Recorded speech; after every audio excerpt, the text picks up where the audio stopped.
Hey, welcome back to my story. So glad you can join me again. Before we begin, I wanted to add something really important to the chapter 1 about that paranormal experience that I failed to mention. My parents were curious as to what my sister was complaining about with the little boy coming out of the picture. And this was going on for at least a month. I don't recall, but at least a good month or two. And so my dad one evening decided to kind of stake out outside of my sister's bedroom one evening. And he saw this picture come to life with his own eyes. And that was the breaking point right there. When he saw this himself, he immediately took that picture, put it outside, and then the very next day, he destroyed it. But I can't believe I had forgotten to mention that really important point that my dad saw it with his own eyes. And anybody who knew my dad knows he wasn't a bullshitter. He definitely saw this little boy coming out of the picture trying to hit my sister with that stick. So anyway, I just wanted to mention that. Also, I want to say too that anything that you have heard me say or will continue to hear me say about Jehovah's Witnesses and the things that they had us believing in, doing, all of that. If you were to ever ask any of them about this, about any of these topics, for example, let me think. Well, just about, let's just say saluting the flag. Well, that's not a good one. Let's just, anyway, I'm getting distracted. If you were to ask them anything that I have told you to say if it was true, they will outright deny it. We were trained to rebuttal and to deny anything that was contradictory or made us sound like we were weird or cultish or anything like that. They would either flat out deny it, saying, oh, that's not true, or they would say, well, it is true, but the scriptures say this. So they would counteract it with a scripture or two to prove what it is that they feel is the truth in regards to the reasons why they had us doing and saying and believing certain things. So just to be forewarned, they will deny it. They will deny it. That's just a proven fact, unfortunately. I've encountered it myself with some Jehovah's Witness ex-friends that I tried to help wake up, and they're so brainwashed. It's really, really sad.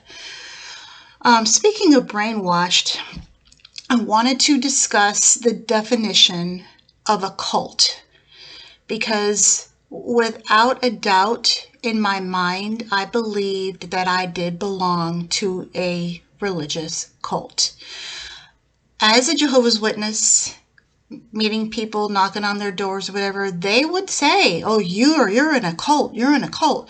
And of course I would deny it and say, oh no, you don't know the real definition of a cult. I'm sorry, and sorry you feel that way.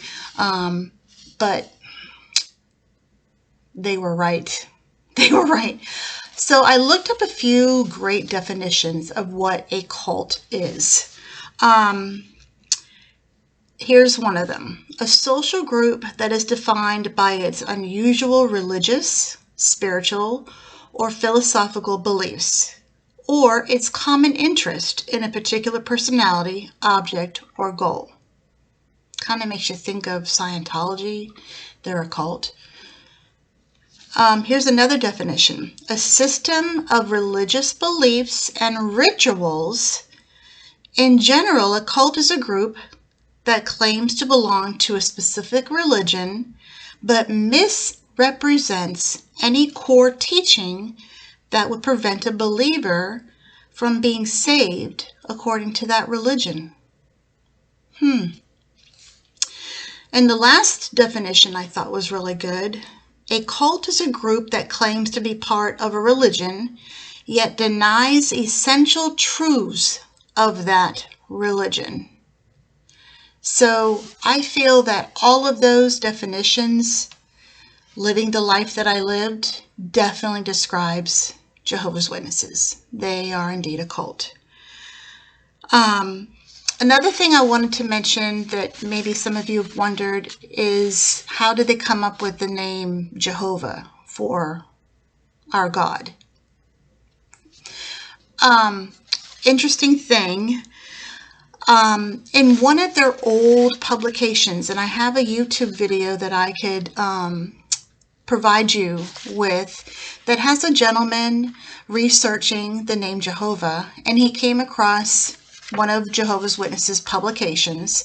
It was a real thick book, light blue bound, called Aid to Bible Understanding. Any of my friends watching who were Jehovah's Witnesses back in the day will know exactly what that book is.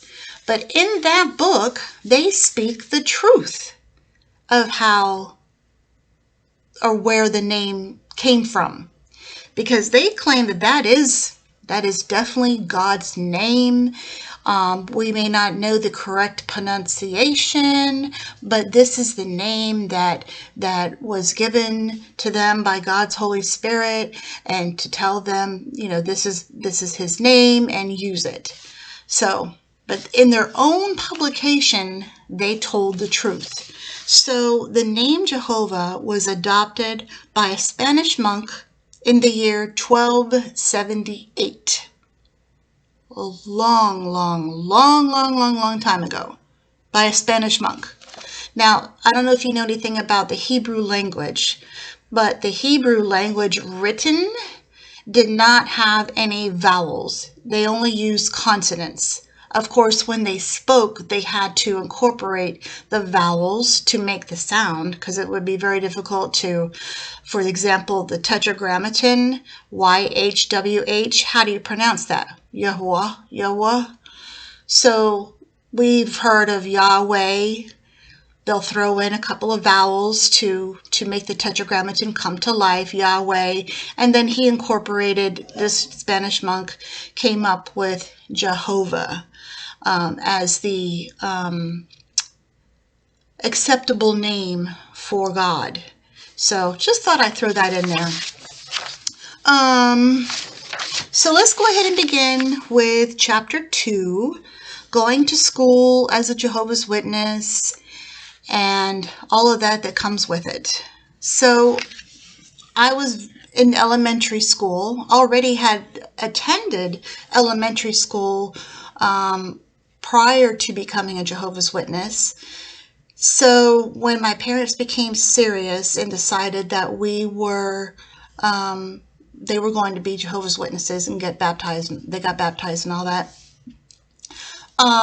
The Jehovah's Witness organization instructs all parents that when it comes time for school, that the parents need to go to the school and have a talk with the principal to let them know that their child is a Jehovah's Witness, and that they will not be participating in any birthday parties that the school may have in class, any holiday celebrations whatsoever, and most importantly, you will not salute the flag.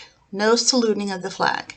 And also, my mom would introduce herself, introduce us to the teacher. Every year, it would be a new teacher, to let them know that I didn't do any of those things. I was, please respect her, that she doesn't put her hand on her heart to say the Pledge of Allegiance and salute the flag. And when it comes time for a student that maybe wants to have their birthday celebrated in class, that Chrissy is supposed to go to the library and be excluded from that. Don't worry, she'll be fine. Just send her somewhere else so that she doesn't participate in that. Also, learning Christmas songs, while you're in school and music class. No, you're excluded. You need to go to the library and sit there during that class, and then you could resume normal activity. No joke.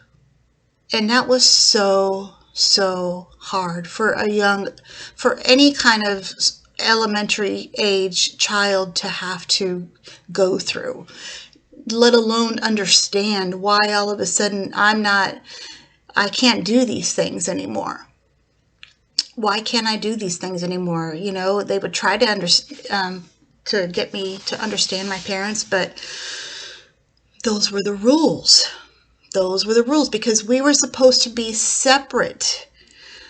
We were supposed to stand out as different from the world. They considered people outside of the Jehovah's Witnesses worldly, and they were part of the world. Like when Jesus spoke in the scriptures where he said, I am no part of this world, he was saying that he was going to be different. But Jesus wasn't weird. Jehovah's Witnesses were weird. Us kids as a Jehovah's Witnesses were weird. We were different and we were weird. Jesus didn't have to go through any of that pledging of allegiance and holiday stuff. He was perfect for one, and it wasn't an issue. But these days, it's hard to supposedly keep yourself distant from worldly activities and functions and the norm, if you want to say. So no holidays in school, no flag saluting. And I will tell you, there were a few times where I just felt so like I was being watched by the other kids. And in my own mind, I'm thinking, these kids don't understand why doesn't she have to put her hand on her heart? Why does she just stand there and not, say the Pledge of Allegiance? And there were times that I went ahead and I put my hand on my heart and pretended, and man, did I feel guilty. As a little girl, I felt so guilty. I'm like, oh my God, I just made God unhappy. Bad things are going to happen to me now because I sinned. The guilt is horrible. It's horrible. To not say Merry Christmas back to somebody or Happy July 4th or whatever it was, I would feel so guilty if any of that stuff. Happy birthday. I mean, to not utter those words, it's so hard. It's just kind of cruel. When I went into junior high and high school, in junior high, I was able to learn how to play the violin, which I still play to this day. It was an elective that I chose, and I got quite good at it, actually. I won some awards. I also sang in chorus. And once again, in junior high school, in orchestra, when you do a performance, back then, the first song that was played was the Pledge of Allegiance song. And I was not allowed to play that song. I had to sit there while everybody's watching in the audience, just me sitting there holding my instrument while everybody else is playing the song. It was difficult, and all eyes I felt were on me because I don't know if you know anything about orchestra, but I was first chair violinist, so you sit right up front by the conductor. And everybody's looking at you, and it sucked. Talk about courageous, talk about having the strength of a lion to just sit there and sweat it out for those few minutes that song was playing that you just had to sit out on. and for me to, it was very, very difficult. Let's see. And then in chorus, if they were doing a holiday, even in orchestra, if they were doing a holiday show for the parents and stuff, during all of those, I had to leave. I could not, nor was I allowed to participate in those holiday songs, learning them, singing them. So my teachers had to be alerted by me at this point, because my mom and dad figured I was old enough to speak up for my faith myself and say, because I'm a Jehovah's Witness, I don't celebrate the holidays, and so I'll need to be excused from this class. If you can, send me down the hall into a little room, and I'll just work on some other songs in the meantime, during this class lesson. It was just so exhausting. I'm exhausted just thinking about it, going back to that. It was just so very, very difficult to be different like that. And you do get picked on. You really, really get picked on. We weren't allowed to really have friends outside of the Kingdom Hall congregation. Whatsoever. It was not encouraged. However, my mom and dad were pretty cool. We had a good group of friends in our neighborhood that we all grew up with, all went to school with, and some of them are still friends of mine today. But we were allowed to play outside, of course, with them. But for the most part, our real friends were supposed to be only in the congregation, and we weren't allowed to go over to birthday parties, sleepovers, or anything like that with worldly friends at all. And we were encouraged strongly. My mom especially encouraged me strongly. You really have nothing in common with those people. So why don't you try to help save their life the way that ours was saved, by a knock at the door, and start preaching to them and talking to them about Jehovah. So I did, because I didn't know any better. And my poor friends, I felt sorry for them. There was this one girl, she was actually very nice. She seemed to like whatever it was that I was showing her from one of the books that the organization had published. It was pretty much the blind leading the blind. But yeah, that was how it was. And throughout my whole life, I continued preaching. I did go door to door, knocking on people's doors. I was so scared, so afraid. I can tell you all kinds of bad experiences where some people would actually pull, like this one gentleman. I went to the door with my dad, and this one gentleman pulled out his shotgun and pretty much screamed us off his property, calling us crazy cult people and all kinds of nasty names. And it's scary. I mean, I could have died. He could have shot us. And I'm just trying to do Jesus's work, following his footsteps. But no, it's scary. There were times that if I knew the person's house like it was a schoolmate, I didn't want them to know I was a Jehovah's Witness. That's just another thing I got to explain to somebody else. So I would pretend to knock on the person's door, just like so that the other people that were in the neighborhood also preaching, if they were looking at me, they would see me go like this to the door, but my knuckles never met the door. I would just pretend, because it was something I didn't really want to do, but it was required, especially if you get baptized, which I eventually did at 15, which I'll discuss later. But it's required. It's required. And also as a young person, teenager, high school, no worldly boyfriends. No worldly boyfriends at all. Not allowed. The only time you could have a boyfriend is if your parents let you, is if it's one of Jehovah's Witnesses, because they require you, they expect you to marry only in the Lord, which means your own religion. Like a lot of other religions, they prefer you, like Jews marry Jews and Catholics marry Catholics, that sort of thing. That's not really out of the norm, but it's slim pickings in Jehovah's Witnesses. It's slim pickings.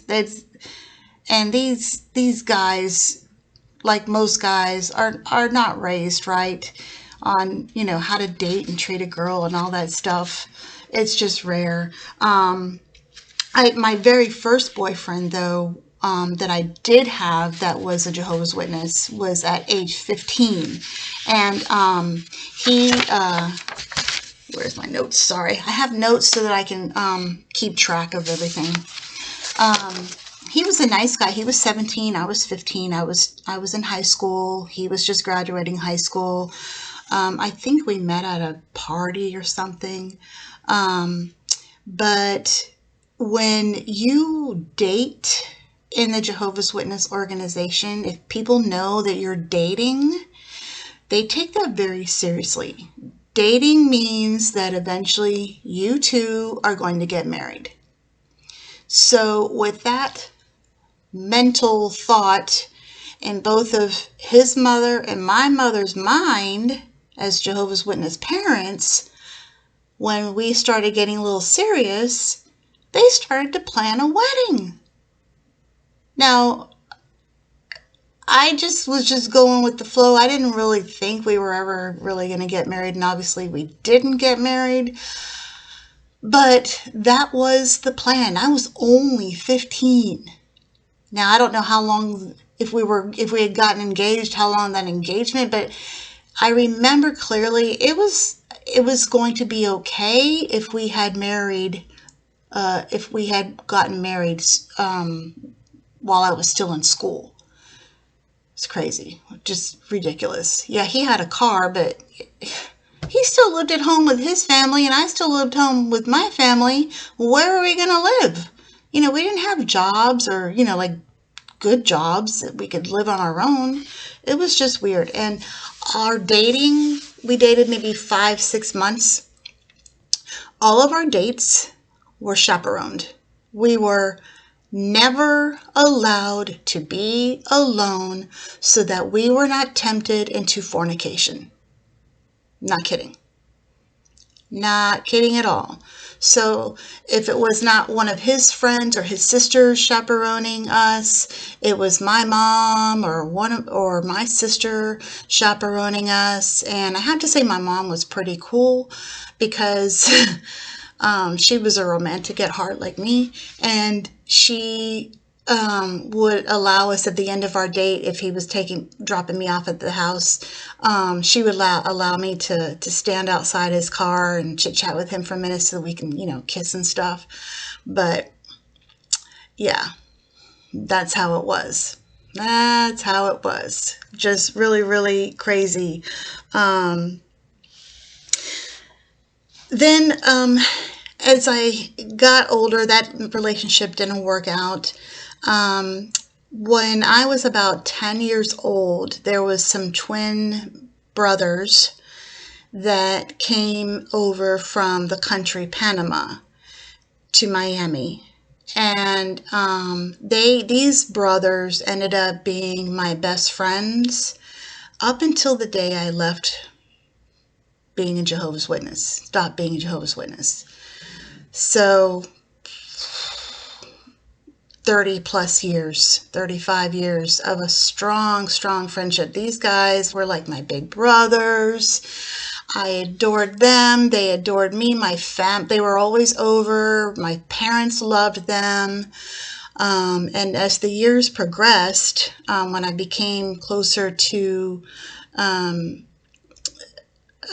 like 16 years old or so, one of them, he and I fell in love with each other. And it was a great relationship, I thought. We just connected on every level. he would come over. I would babysit a lot, and he would come over and stay with me while we were babysitting, and lots of crazy things happened. I don't know how we never did have sex, because we did everything just about to get us to that point. But he was trying to stay, keep us both protected. He didn't want that guilt on his conscience, even though everything that we did was a sin anyway. But yeah, but we thought that we were going to end up getting married, for sure. He was an amazing guy. We both loved each other. But for some strange reason, I don't know what his problem was. He had some issues that I've learned much later.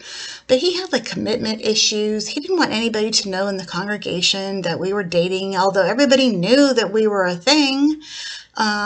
He just was kind of weird like that. I don't know what it was, but so we were still, trying to work things out. I was trying to get him to be more serious with our relationship. And after graduating high school, I started working for a law firm. A friend of mine who was a paralegal for a law firm downtown Miami, she got me a job, a fantastic job that paid really, really good for back in the day, back in 1984. And I was a law librarian assistant. It was such a cool job. Well, at that job, I met my ex-husband. And I was still going through my feelings, of course, with, I'm just going to say, I don't want to say his name. Let's just call him Kenny. I was still very much in love with Kenny and trying to make our relationship work, trying to take it seriously kind of thing. And then my ex-husband, I'll call him Harry, he pretty much swept me off my feet. He would take me to lunch every day at work. He just thought I was beautiful. He complimented me. He bought me flowers and gifts. I mean, he swept me off my feet, he did. He did everything I wanted Kenny to do, and then some. And I was just like taken aback. I'm like, wow. And I started having feelings for him too. And, it was one thing led to another, and we were real serious for each other, real serious for each other. Our relationship, we met in March of 1985, and we were married in September of 1985. 6 months. And that was crazy. It was a really bad time, because guess what? He was not a Jehovah's Witness. He knew I was a Jehovah's Witness. I told him I was a Jehovah's Witness, and I wasn't supposed to be even, considering dating anybody like him. And we did all kinds of things. I would sneak out in the middle of the night, and we would go spend time together in the back of his car at a park. And one day, he left the lights on, and his battery drained, and I snuck out of the house. This was plenty times that I'd done this. Snuck out of the house. He would pick me up at the end of the block, and he was supposed to drop me off. Plenty of time for me to sneak back in the house before everybody woke up and me get ready to go to work, blah, blah, blah. Well, he had a dead battery, and we both had to push. It was a stick shift, fortunately. Push his car at this park, push it so fast and so much that we tried to jump start it. Took forever, and we finally jump started it. And at this point, sun has come up, hours have passed, family is awake, and he takes me back to the end of the block, drops me off, and I had to come up with some kind of story to tell my family where I was. So I lied, and I said that I must have sleptwalked. And what got me to like snap out of my sleepwalk state and wake up was I threw up at the end of the block. And that's what woke me up, by vomiting. So ridiculous. I don't even know how I came up with this. Because when I walked into the house and everybody was frantic, where is Chrissy? Where is she? Her car's still here. Where is she? And so I couldn't tell them the truth that I was seeing this boy. I couldn't tell them, because I would have been in big trouble. Here I am, baptized, so I'm supposed to be living the life of righteousness and stay chaste and morally clean and all of that stuff. And I'm doing things that was the complete opposite. And my Harry was my first. And so my parents never found out that I had been sneaking out of the house. They bought my story, but my sister didn't buy my story. She went to the end of the block where I said I had threw up and investigated to see if she saw any remnants of vomit on the ground, and she didn't see any. And I'm surprised. I think she did try to tell my parents that I lied, but they didn't believe her, and they believed me for whatever reason. But yeah, she'll tell you that story to this day. You know, she thinks it's funny now, but it was really strange. And during all this time, I was having difficulties with my mom, not getting along with her, just typical mother-daughter conflicts, and she and I had them to the extreme. She just didn't like that I wasn't doing what she told me to do, and that she couldn't control me. And I had to find some way to get out of the house. I was desperate to just leave. And they had found out about Harry, and I had promised I had to meet with, you know what? I'm going to stop right there. They found out about Harry, and chapter 3 will be what happened to Harry. How about that? So we'll leave we'll leave this chapter ending right now with a little suspense to find out what happened to Harry. And we'll pick up there. But if you have any questions about Jehovah's Witnesses whatsoever, please, in the comment section, either on Facebook or on YouTube, you can leave a comment and put in your question. And if I get a lot of questions, then I'll put them all together, and we'll just have one video full of questions where I answer all of the questions that you may have. It could be anything. And please make sure there's like a little thumbs up, and there's also a little thumbs down on the YouTube link. If you like these videos, can you click the thumbs up? Or you can click the thumbs down if you didn't like it. But I would like it if you click the thumbs up. That would be cool. Anyway, I appreciate all of you guys' support. It has been so touching to see how much you guys have shown an interest in this story that I have to tell, and it's getting real good. And it's got several chapters to go, but I'm going to try to keep them short so you don't have to waste too much time of your day listening to this. But I appreciate all your support, and don't forget to subscribe too if you haven't already. And we'll see you in a few days for chapter 3, What Happened to Harry. Bye.